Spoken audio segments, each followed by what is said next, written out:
Hey, welcome back to the Unbounded podcast. Another great episode today. I am so honored to have on here today someone who you'll just enjoy talking to. Just like in Unbounded, we have conversation with folks who are living that unbounded principle. And today we have no one other than I know who I've been following, like we just talked in pre-production, for years in her journey. But we have Valerie Rivera, the CEO of Take Back Work. And we're going to be talking to her today about what does it take to take the risk that change everything. And I'm sure that conversation can mean so many things to so many different people. But today we're going to talk to Valerie about her journey. I know I've been following her for 8+ years, and the journey's been amazing. So Valerie, welcome to the show. Welcome to Unbounded Podcast. You were top of my list when I said I need to talk to people who are just living that life out here. Each one of these episodes, we give a little bit of a title. We titled yours, The Risk That Changed Everything, because I think you have taken so many risks that has changed so many lives, because it's not just about changing yourself.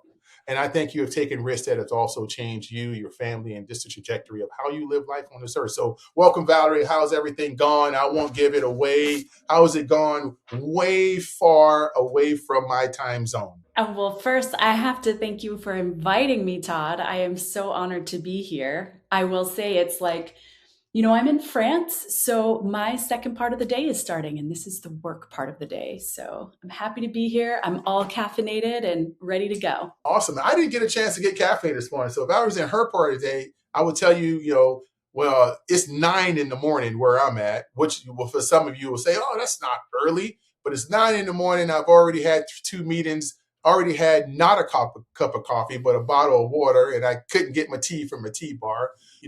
We usually don't tape in the mornings, but for Valerie, we would have taped at 5 if it would have meant a.m. if it would have meant.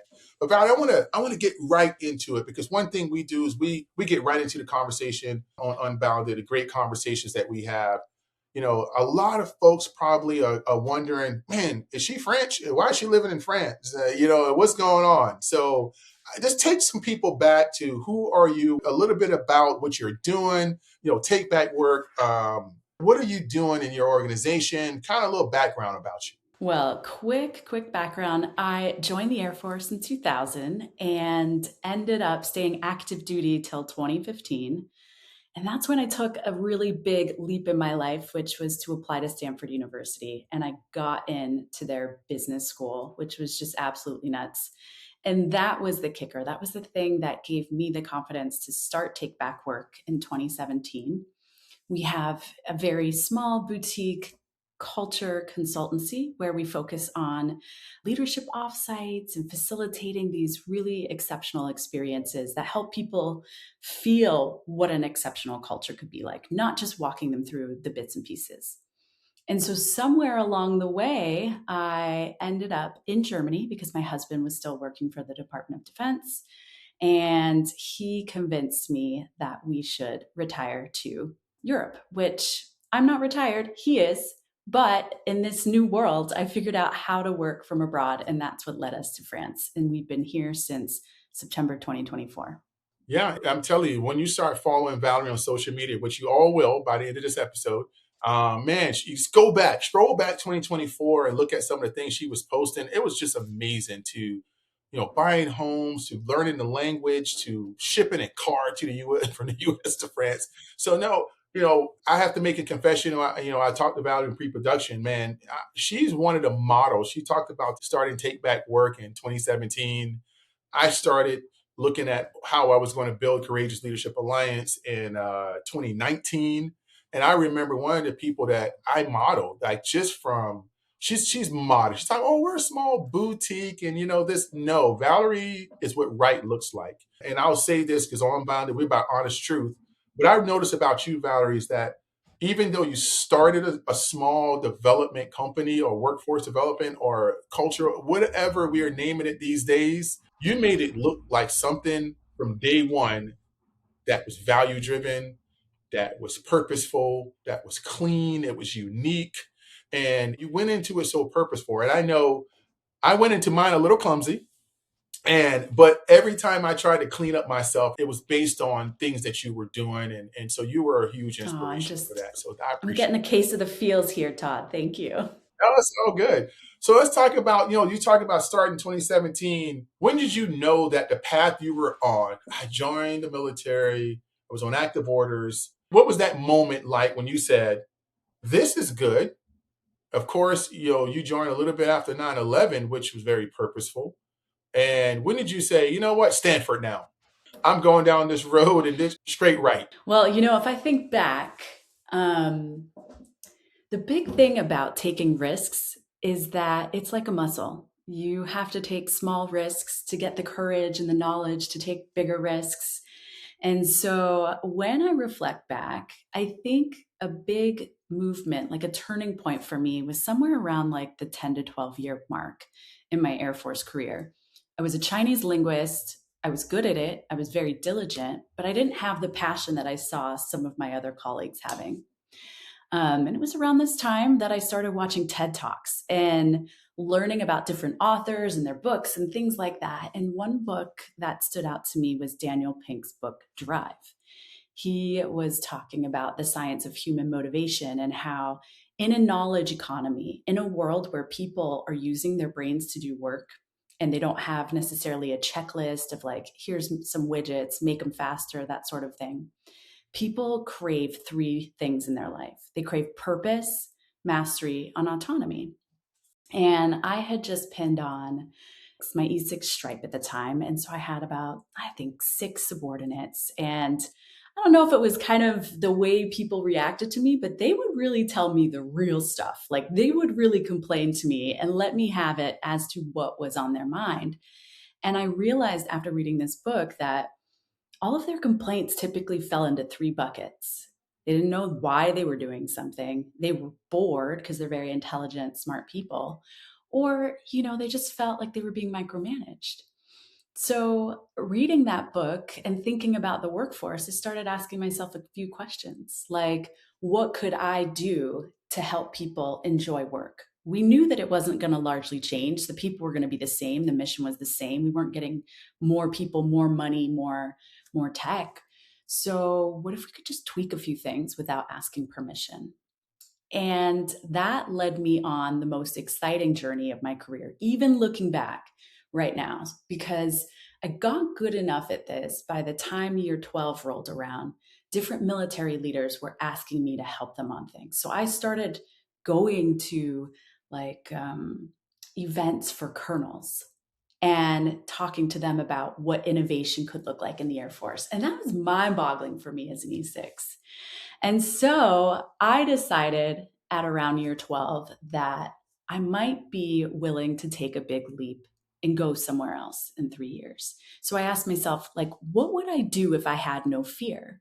What would I do if I weren't interested in getting my E7 stripe or E8? If I weren't looking for that, I could be unchained and unbounded from all the typical rules of like, check these boxes, get this rubric, like, get on the path.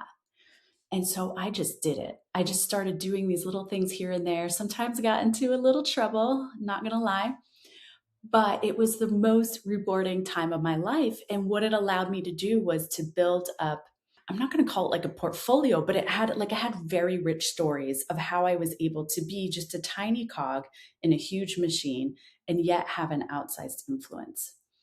And I knew as I put on my E7 stripe, like, oh, there's a limit to this world. There's a limit to saying, oh, I'm not going to do X, Y, or Z. I'm going to focus on this innovative effort here or there.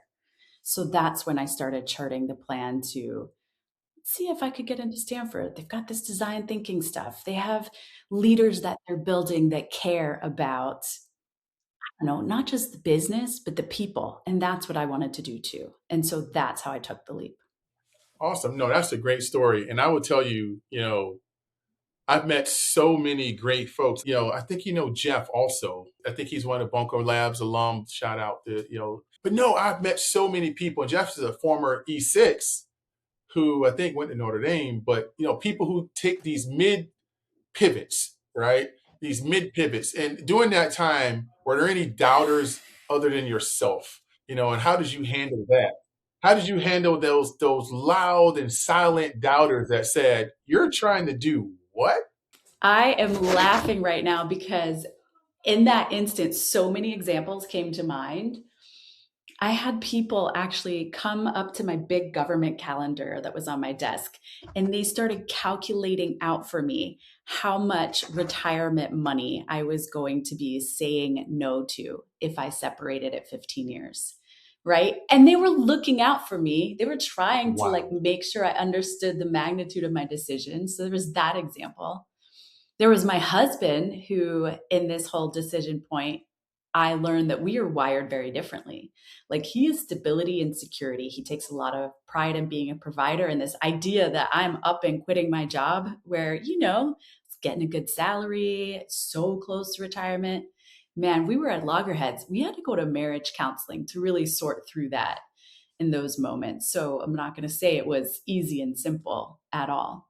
But then there were moments where I had friends like this guy Chalmer who shared with me the crabs in the bucket analogy. And I'm not sure if you've heard of that, but the story goes that if you're capturing some crabs, like Oh say yeah. you're out at the sea and you're putting them all in a bucket, you're worried that they're going to escape, right? You're like, if I run over here and leave the bucket, I'm going to come back to an empty bucket. But in reality, crabs, as they try to claw on each other to get out of the bucket, the other ones at the bottom will pull each other back down. And he's like, that might be what you're feeling right now, but keep going, sister. So that's what I did. No, I know that analogy all too well. I grew up in the South where I used to actually go crabbing. And you open the crate of a crab bushel, you can literally see it. Like a lot, you might have 80 crabs packed in this bucket, but they're locked into each other to keep them where they're at. Like the ones don't realize how to work together to get a common goal. So yeah, I asked you that because when I talk to what I would consider high performers or people who have an unbounded mindset. I tell you, this whole unbounded philosophy is something that I took a lot of time in COVID thinking about. Like, what was really my success? If you're going to measure success, what was it about? And as I look back, everything was about taking risks. Everything was about not really risks, but doing what your mind and heart says is the right thing to do. If then that's really different than when we say risks. So, same kind of scenario. I retired from the Air Force for all the listeners, 25 years.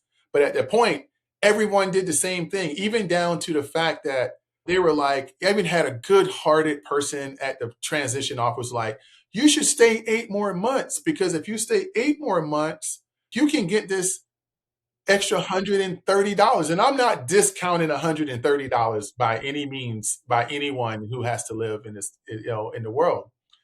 But the fact that we were having a conversation on $130 a month, and I politely said, if my whole life hinges on $130 a month of what I'm going to do with my life, then I didn't plan very well. And a lot of people told me the same thing. Oh, you can stay for 30 years and get 75% of your retirement instead of what you get. And part of when we talk about this philosophy of unbounded is time, right? Time. And that's the next segment I want to kind of get into with us is that time piece. I knew I was 42 years old and I've already achieved whatever I wanted to in this first chapter. Time mattered. Doing another 5 or 6, 7 years Yep. meant that I would be 49 and I would be giving up on things that today my heart, my mind, and my passion and my spirit told me I wanted to do. So transitioning into that time factor, how much did time and where, like just where you guys were at in life and everything, how did that play into the decision to move abroad? Ooh, that's another good one. So, one thing I think that's worth sharing is that my husband and I have a 20-year age difference, which factored in no small part in my calculation too, because he followed a very similar path. He was army and then he became a government civilian, and conceivably that would have been what I would be doing too. But if you think about the trajectory, if he retired at 62, at 42, I might be in a part of my career where I'm working 60, 70 hours a week when he's ready to enjoy life and experience things. And so part of the reason, A, to start the business was to have the flexibility to have time to spend together. But B, part of the reason to move overseas was the fact that like time is of the essence. You don't know how your health is going to be. You don't know how much time you have left on this planet. And so why not figure out how to do the things that we want to do now so we can enjoy them now? So when he got that assignment to Germany in 2021, I was on board fully. I was on board for those 3 years. The bigger question became, can I still feel fulfilled and see myself living out here long term? So it's almost like I got a dress rehearsal, so to speak. And that made it easy in about 2 years in to say, what do we want to do? Do we want to go back to the US, or do we want to find another country where we could live? It's so funny you say that because I mean, it's not even about, my wife and I are relatively the same age, but still that time thing plays very well into our equation. I retired from the Air Force at 43 and I didn't take another like traditional job, right? And we both were in the Air Force for a long time. Now she's a government employee. And the government employees don't retire until minimum of 57. And here we are turning 50 in the next 4 months. Both of us will be 50 years old. And the biggest conversation, and I would even say conflict we're having, is the time discussion. When we talk about, mindset, and you just explained when you are on a path of living a certain type of way, which I would say unbounded, where today may be something you spark an interest in and you go, I'm going to go do it. And I want to go do this. I want to go spend a month on the beach and write a book. And I want to try my hands at all of these different things. There is an element that of society that does not live that way. And it can be in your house, right? And how do you navigate those different challenges? And that's, I will ask you a question because I'm interested and curious because you guys have made a big leap in together. And, right now I'm turning 50 and she can't retire if she chooses to retire from the government services where she has 30 years now and till she's 57. That's for me, 7 years seems like an eternity for us to maybe move to France or Italy or Jamaica or wherever. In my mind, it seems like an eternity. So what advice would you give people that's going through that type of decision matrix right now? Ooh, that's a good one. So I think part of the answer is to get clear with yourself as an individual and then with each other about what feels good. Even just the noticing in your day to day life right now. Who do you like working with? How do you like to spend your free time? What gives you joy or energy? I also think it's worth having that conversation about what is enough, right? Like there's a lot of couples where they never feel like they have enough to step back from work or to retire, or they feel like if they just have a little bit more, their life will be better. But I think it's really powerful if you get to a state where you can say, hey, I'll work if I want to. Like, I don't have that many needs because my joy is in this life that I've created, even in the simple, inexpensive things. So I think that's part of it too. Definitely part of it. And, there's nothing wrong with having a long, say, 7 year kind of prep period where you set those foundational things in play. Because I think if I look back too, one of the reasons why I was well positioned to take this level of risk is because I had created that foundation in the years past, even having not known that I did that, starting my own company, giving myself flexibility, being able to get a profession liberale visa in France as a consultant. Like these things set me up for the future that I wanted. No, I mean, you cannot underestimate planning. I will tell you that. That's great advice. If you're listening, we try to, it's a two-part in this. Like, we try not to make this a long day, 40 minutes or so. But the first part is about building trust in the moral clarity and authority of our guests, right? We have established that. And then the second part is how do you use that to help people? And man, the advice that you just gave is very helpful to people about clarity being first self. And that's what we're at right now. I'll be honest, it's like individually, like what do we want individually? And how does that come into the planning factor of 7 years from now? And I would tell you, there's a lot of great resources. I'm a big journaler. I've written like 5 kind of resource journal, but I love that the way my brain works. You give me some data, you give me a prompt, you give me something to write down, you give something that I can share with someone else to be very reflective. I found I've been married 27 years. Congratulations. I found one of the most helpful communication tools literally in the history of our 27 years has been accidental book that our friend sent us. And it was like a couples journal that talks about goals and long-term planning that you sit down, you talk about together. Right? We went camping for Christmas. We're not even campers. Our kids didn't come home. They didn't come home for New Year's. So we're like, what are we gonna do for Christmas? I Googled some stuff. I found some cabins in the Shenandoah Mountains up here in Virginia, and we went camping. We're the worst campers, but it was glamping. All right. So we found this nice campground. They had this nice tiny home type setup, and it was in the woods, and it was campfire. And I was leaving because I'm trying to pack everything in the house to go camping. And I picked this book up, and I say, I just threw it in the backpack. And there's no TVs out there, nothing. It's just like you, it's you. And it ended up being the best time we ever had. Because going back to that planning doesn't have to be this overarching, because we're like so analytical. We're sitting in the house and we got spreadsheets and we got all kinds of stuff.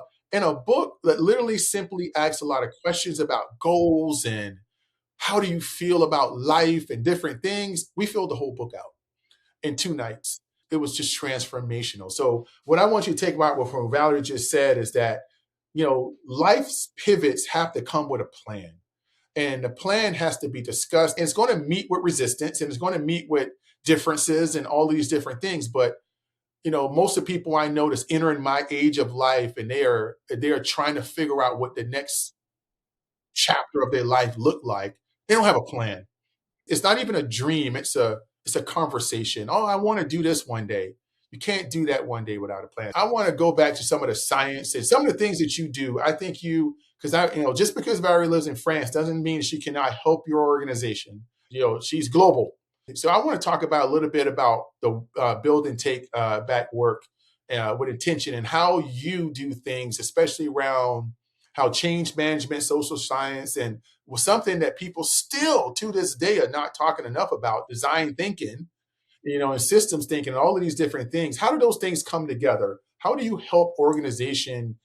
Because it's something that, and I think I definitely learned some of this from being a college instructor and just looking at how you do work. How do you actually help organizations change and not just be the person who walks in and out of their lives? Ooh, that's a great question. So, first and foremost, I will say that nobody likes change being done to them, right? Like this feeling that something's coming down from on high and you just have to get with the program or else you're out. It goes against all of our human desires to have safety and a foundation and all of those sorts of feelings. So, one of the best things that ever happened to me was as I was getting ready to leave Stanford, a professor of mine, knowing that I had this plan to create take back work, he gave me this really thick book on a topic called appreciative inquiry. And I was like, oh my gosh, this looks really dense. I don't know if I'll read it. But fast forward to 2020, I find myself in a learning community of people who are using appreciative inquiry in this amazing way to help people collectively decide what is the future that they want to have. So let me just break it down for you because I think it goes back to the conversation we were having earlier as well. Appreciative inquiry is about honoring the best of what was, is, and could be. It basically invites you to think through what are your strengths? What are the things that bring you joy? What do you do almost effortlessly? And how does that tie to the future you want to have? And so, in between design thinking and everything else, I think this is the crux. This is the crux. So, the way we help people at Take Back Work is we invite them to have the kind of conversations that unlock their dreams for their future, their hopes, while at the same time acknowledging all the limitations, constraints, and anything else that might be part of their reality. And so the way this happens is in essentially meetings offsites. They can be as small as like 5 people with an executive team, or we can have a whole company wide experience. But too often we don't have a chance to pause together and say, what do we think we could create based on our talents, our skills, our dreams as humans and individuals? And we facilitate the conversations that make that happen. And that's why conversations like this are so important, because if you think about it, almost everything that has ever been created happened through conversation. And that's not me saying that. That's like, all these brilliant geniuses. But you have a dream, you start to talk to somebody about it. They start to get excited. You start to figure out, well, what do you want to do together? And like, what do you have? What are your ingredients that you're bringing for this recipe of the future? And essentially, that's how we help teams. It's not through, here, come to this workshop, sit down, let me teach you about culture. It's no, let me put you into an experience where you can feel what it would be like, and then recognize that you have a lot of the skills and capacity to go forward. And then we show up as essentially guides on the side to help stoke those little fires of excitement and action that take place in these organizations. I love that. And I'm sure, we all on our own paths and stuff, but something I've looked at over the years, like I said, I believe you are a model for what development in the workforce looks like. I do. And, we're in an era now where we can argue, is that valued or not valued? We were in a 10-year spike where organizational culture was something that people knew we needed to invest in. People, that is something that we needed to invest in. And I think today that's still a true statement, but I don't know if the value proposition is as high as it's been in recent years. How do people, like you and I that's in this space that want people, I just be honest, my wife, she's a higher GS employee, and I just see the struggle, and it's hard for me, us being in this profession. I look at the problems sometimes that are presented and I go, man, I can fix that. Or I can help enlighten this organization, but not everyone understands. I guess, how do you create value in that conversation and the people and the sphere of influence that you have today? Ooh, this is going back to, I feel like the early days with Take Back Work, where, oh my gosh, I was struggling so much to quantify the value that we were going to produce for these potential clients. And one of the ways I thought about it was like, we're essentially trying to tell people they could have a unicorn experience at work. But if you've never experienced it, you can't imagine what that would feel like. You don't even believe it's real. So, like, how can I sell it to you? So, eventually, I've abandoned this idea that I'm going to have an amazing website that's going to get people to want to work with me. And essentially, right now, we're almost all word of mouth. But when we meet with potential clients, we've realized that the best way to help them understand what working together could be like and the value it could produce is to put them into an experience themselves. We ask them questions that are based in appreciative inquiry. We get them dreaming about their future. We get them understanding the difference between what is right now and what could be.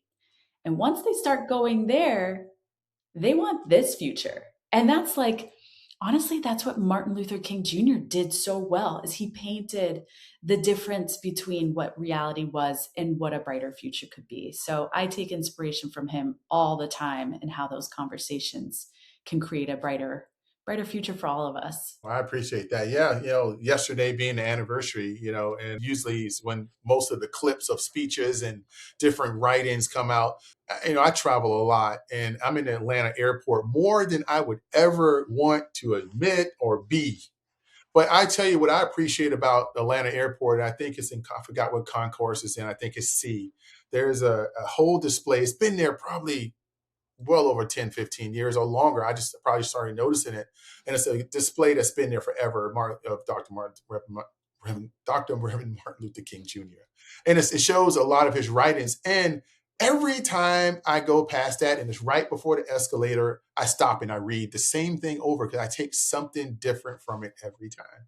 Just a nice remembrance there. And because there's so many lessons, like you say, and people don't realize he's 39 years old when he was Yeah. killed. 39.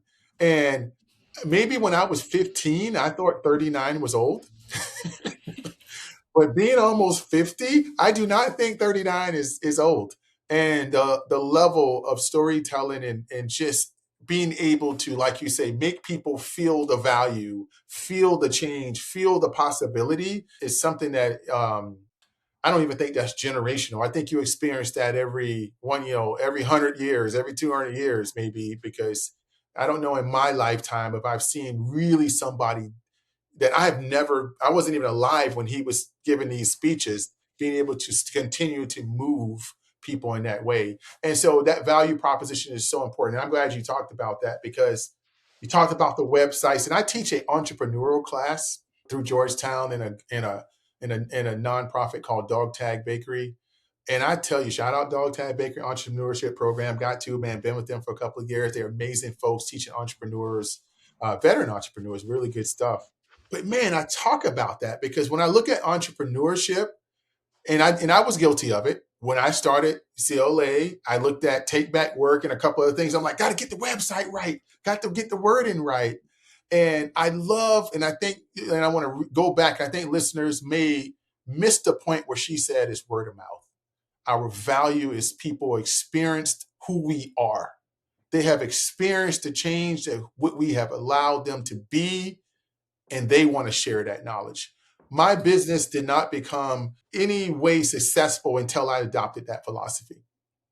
We have a call today. I have to get on a call right after this. And that call is based on one experience of an HR director in a city that has had a positive experience with us when she was an assistant HR director in another city. Now she's in a new city. And then she's like, oh, we need this in this city. I know who to call.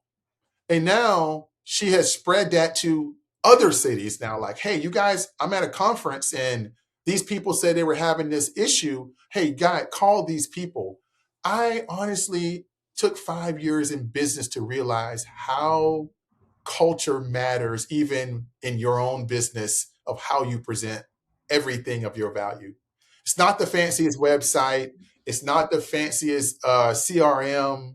It's not the fanciest BD. Boy, you have to have value. And you have to make people believe that your value is transformational to them, not transactional. That right there, transformational, not transactional. I just want to like double click on that because in a world where, AI is changing so much of how we operate and what gets done and who does it and how and all of those sorts of things, it's so important for people to remember that these are not one-off transactional interactions that we have with other humans. They are your calling card. I used to joke like, if you had a Google rating for how you show up with each and every person, whether it's like the person taking your order at a restaurant, are they giving you 4 stars, 1 star, 5 star for how you show up as a human being? Because that is why people remember you down the road.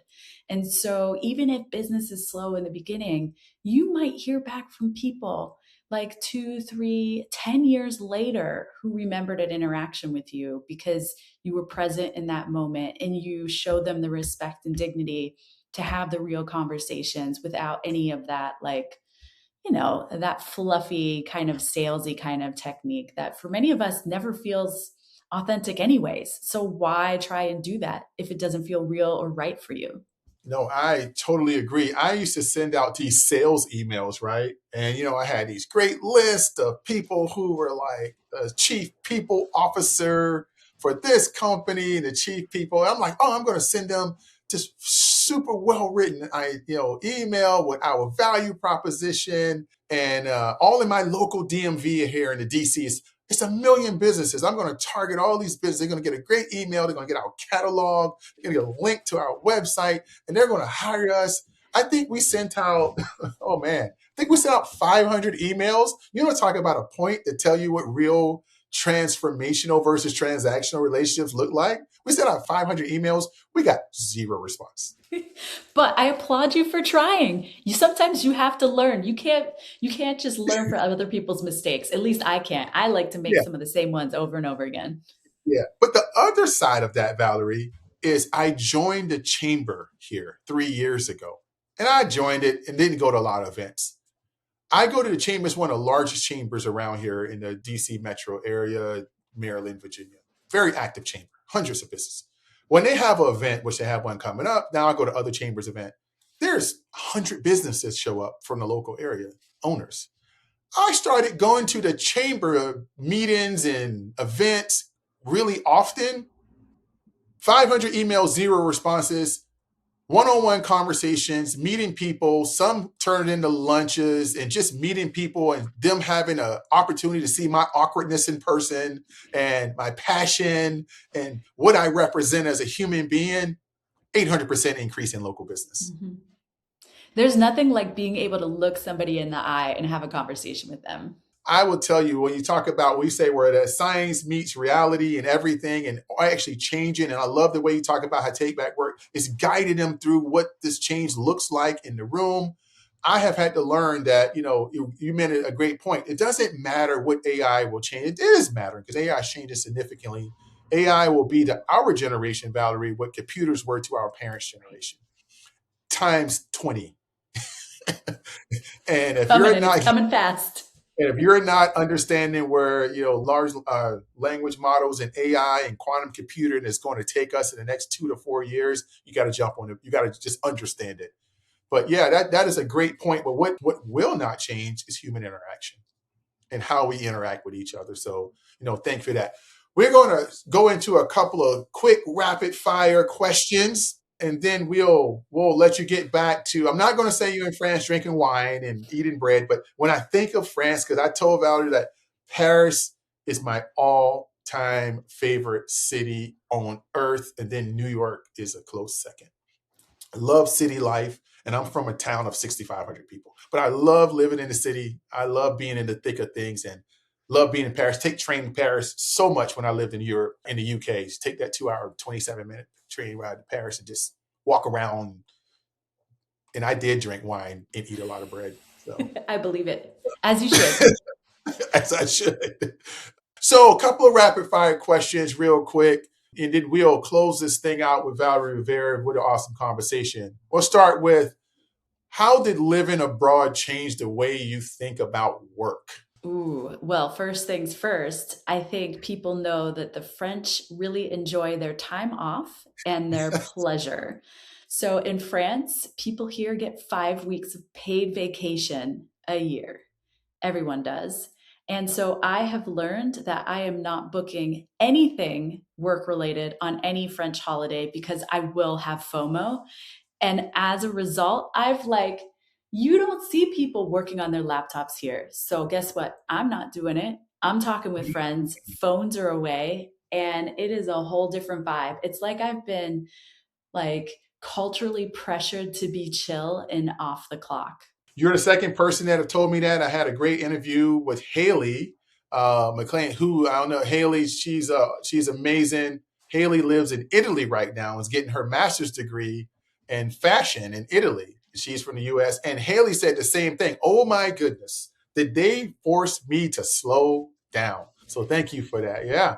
So what do most leaders misunderstand about cultural change? What if you hear all these people, you had the CEO of Coca-Cola on here right now, just happened to go by my podcast and say, oh, you're talking about culture. So what do most leaders misunderstand about cultural change that you would want them to know? Gosh, I'd say the first thing is that the best culture changes are co-created, meaning that you're not just coming down with a set of values and behaviors and some words, but you are genuinely inviting people to figure out what is the best of how this team shows up, just so that the values or the culture themselves can be a little bit aspirational, but it's pulling people to something that feels doable for them and get out of the way, because amazing things can happen when you set it up in a way that makes people feel like they are really part of it and it's not being done to them. Awesome. Next question. For someone standing on the edge of a big decision, what questions should they be asking themselves first? Ooh, ask yourself why. Why do you want this? And enumerate all of your reasons. And then start to dig into those questions too. Because I think where we trip ourselves up as humans is we are doing things maybe to please other people or to do something that highlights something we think we should be doing. And if we can get to an answer that is true and genuine for us, a lot of the path becomes a lot less full of friction. Awesome. Last question for Valerie Rivera. You can ask her all the questions when she gives you her social media and everything here in a second. What's a risk you're still learning to trust yourself to take? What risk out there you're still learning to go, man, I just, still trying to trust myself on taking that next big chapter change. Oh, I think as a person, it's really just how much of myself to reveal Mm, and taking the time to do that. And this kind of leads into probably the end of things, but I've started writing and it's a new thing for me. But I'm realizing that giving myself this time and space to put my thoughts to paper or, on the laptop is really illuminating for me. And it almost feels a little bit like catharsis or, I don't know, therapy. yeah, that's awesome. Yeah. So yeah, that leads into the last kind of final thing. What's next for you, Valerie Rivera, and what's next for Take Back Work in 2026? What are you looking most forward to in the change of both of those things, personally and professionally? So, the thing I'm probably most excited about is that I'm marrying up all the things I've learned from Take Back Work and working with companies and all of the things I love about life in France. And we are hosting women's retreats in Southwest France near Bordeaux. We're calling it Clarity Uncorked. So it is a all-inclusive week for women to have the time and space to think through their next chapters, their pivots, their risks in a way that's also infused with all the best of like French architecture, food, wine, the whole shebang. And so we're doing our first one in April of 2026. That is so awesome. I love to hear that, Valerie. I mean, I'm not invited, but send me some details. Will You never, do. send me some details. I'd love to help you promote that. My wife turns 50 in April. I'm just saying. you Could know, be a good place for her to be to make that big milestone birthday sing. Could be. She's a diver, so she'll be looking for some ocean or something. So we'll see. Hey, Valerie, I will tell you as I started this, you're an inspiration. I love how you have approached things, not only as a business owner, as a human being, as a veteran, someone that a lot of people can find inspiration in. And one of the reasons I've struggled with, I don't want to do a podcast, and I don't really call this a podcast. It just has to be on podcast channels.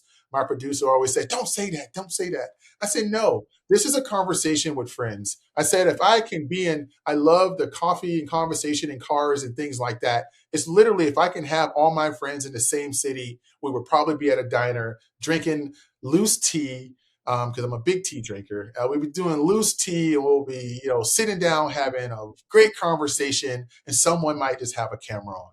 And I said, that's the feel that I want this, to be produced and people, we'll get some clips from it. But the most part is I just want people like Kennedy McCall, who was one of my guests, who's 17 years old, has the life ahead of her and one of the most impressive people I've ever met in my life to hear Valerie. I want Valerie to hear Kennedy. It's about building community here. And for the person that's maybe in Hardyville, South Carolina, where I'm from, population 6,500, that they may hear of Valerie Rivera and they will never, ever in their imagination get a chance to experience someone as awesome as Valerie, who lives in France, who's coming all the way here to South Carolina via my podcast, which is I'm the connective tissue of that. My mom, who's 82, will listen to this. That she will listen to this.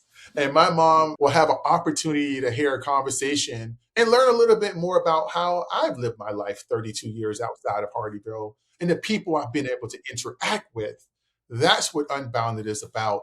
That's what limitless potential is about. It's about people like Valerie. It's people that I've admired. It's people who other people should admire. So as we close this out, Valerie, we'll give you two things. We'll give you the last word, and we'll give you, please tell us where folks can find you and find you and find you and hire you and have conversations with you and fly you all over the world to come fix their organizations. Not fix, partner and collaborate in changing their organizations.